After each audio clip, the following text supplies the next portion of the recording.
terms of the examining team, a crucial person is the external examiner and the choice of the external examiner, and selecting the right person isn't a quick job.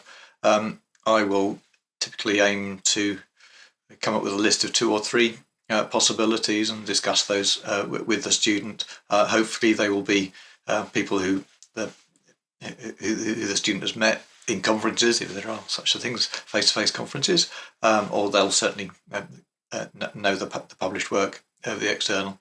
And we want that person to be the expert. Having identified who the external is, then we'll choose an internal who complements them if there are aspects of the thesis that the external doesn't cover brilliantly. There's a few areas, then we'll try and make sure that the internal examiner has got those covered. When it comes to choosing the examiners for your viva, then again, different supervisors will have a different approach to this.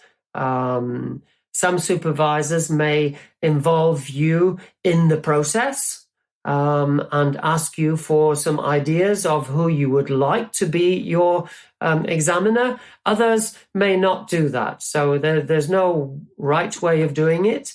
But at the end of the day, it's the responsibility of your supervisor to select your examiners, and these would then be submitted to the research committee or the relevant committee within the university for approval. Naturally, the students obviously should have some knowledge of the examination team. The best situation is that the examiner is chosen because they are the main person for that area, and the student knows their work inside out because they've studied it so much and it's been so core to their thesis. That's the best case. But it could be also that the examiner is not necessarily so eminent, but will still have work in the area, and that still needs to be understood by the student, made sure that they have covered it sufficiently in their literature review and they're not leaving out obvious things. A candidate should be part of a discussion about an appropriate external examiner and indeed internal examiner. And there are many rules governing who you can have and who you can't have. And those things need to be talked through and thought through very, very carefully. Knowing who the examiners are before the main writing of the thesis is pretty crucial, actually. Knowing who you're writing for can be very useful, and it really isn't great to have a thesis which has been written and then had a few citations wedged into it in order to make sure that the external examiner's got a few occurrences of their name in the final references list. That comes across as really obvious, and that's really not great practice. I encourage the students to propose examiners, particularly if it's a situation like that where they have a favourite person who they really want to have, and that's the best situation. In other cases, I've had students propose maybe not necessarily so preferable examiners, mainly because they were possibly not really in the right area, or that they were not really experienced. And a problem can be with inexperienced examiners that they'll pick over every little bone in the thesis, having so recently had their own work picked over.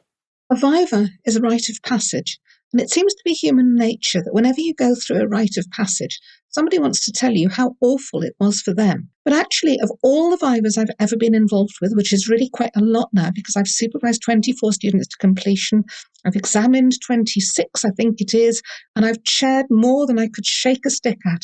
And of all of those, I've only ever known one student who was really, really seriously upset and distressed by her viva. And what happened to her was she went into the room and the examiner said to her, "We really liked your thesis. There's nothing we want to ask you." She was incredibly disappointed. And what made this worse was when she went home and she relayed this tale to her mother said, "Oh dear, do you think they'd read it? So she's always wondered in the back of her head if they had really read it, if she deserved to pass that thesis. And although this happened a long time ago now, and it couldn't happen really in the same way nowadays because protocols have been tightened up. So this was about perhaps 20 years ago, maybe even longer, but she still never got over it. And I've said to her once or twice, do you know what? You've got post-untraumatic non-stress disorder because you are incredibly upset and stressed by something that actually should have been a good experience. So if you go into your viva and you're asked a question, you can at least think, hey, well, I'm sure they've read it, and I'm not going to come away with that negative experience of feeling that I didn't really have a rite of passage. It's always useful to know who your external is. It's sometimes good to weave a few extra references to their work in the thesis to at least demonstrate some awareness of their contribution to work in that field. What you shouldn't do is to approach prospective examiners yourself, as this would then make them ineligible because you've already spoken to them and made an approach to them. The test itself is very, very, very unpredictable.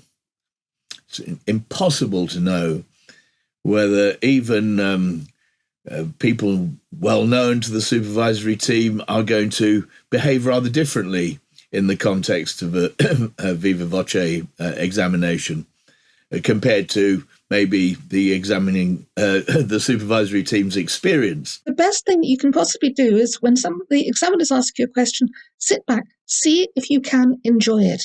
I said I've chaired a lot of vivas. At the beginning, I always say to the candidates, you'll probably enjoy this. On the balance of statistics, that is the likeliest thing is that you will like it. And they all look at me as though I'm completely mad. What kind of lunatic are you that you think I might enjoy my viva? But very, very often at the end, they've turned around and they said, do you know what? I really enjoyed that. And statistically, you will probably enjoy yours too. So go in, and when you get a question, be grateful because at least you'll be sure they've read it.